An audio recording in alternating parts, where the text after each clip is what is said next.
বিয়ের আগে ভালোবাসা ছিল লুকিয়ে দেখা, চুরি করে কথা বলা, রাত জেগে স্বপ্ন দেখা। আর বিয়ের পরে ভোরবেলা এক কাপ চা, কার আগে কে উঠবে সেই নিয়ে নীরব যুদ্ধ, গ্যাসের পাশে দাঁড়িয়ে হাসি, অকারণে অভিমান। মেঘলা আর আদ্রিতের বিয়ে হয়েছিল 6 মাস।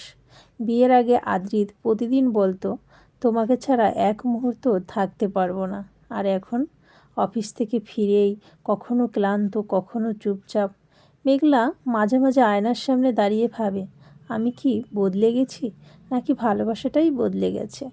একদিন রাতে বিদ্যুৎ চলে গিয়েছিল, ঘর অন্ধকার, মোমবাতির আলোয় দুজন বসে আছে। মেঘলা হঠাৎ বলে ফেলল, তুমি আগের মতো আর বলো না যে আমাকে ভালোবাসো।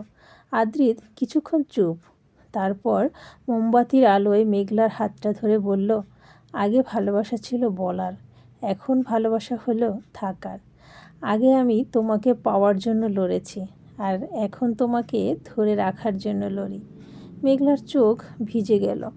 আদ্রিত আবার বলল, তুমি খেয়াল করেছ, আমি এখন তোমার জন্য ছাতা নিয়ে দাঁড়াই, তোমার মাথা ব্যথা হলে চুপচাপ ওষুধ এনে দিই, তুমি রাগ করলে কথা বাড়াই না।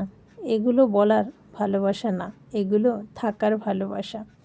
মেঘলা মৃদু হেসে বলল, তাহলে মাঝে মাঝে বলেও দিও, মেয়েরা শুনতে ভালোবাসে। দুজনেই হেসে ফেলল। সব কিছুই ঠিকই ছিল, কিন্তু পরদিন সকালে মেঘলা আদ্রিতের ফোনে একটা নোটিফিকেশন দেখল, একটা মেয়ের নাম, রাত 1:45 মেসেজ, কাল রাতে তোমার সাথে কথা বলে ভালো লাগলো।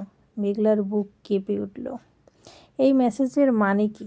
আদ্রিত কি কিছু লুকাচ্ছে, নাকি আবার শুরু হতে চলেছে ভুল বোঝাবুঝি? যদি জানতে চান অবশ্যই কমেন্টে লিখুন, পরবর্তী পার্ট চাই।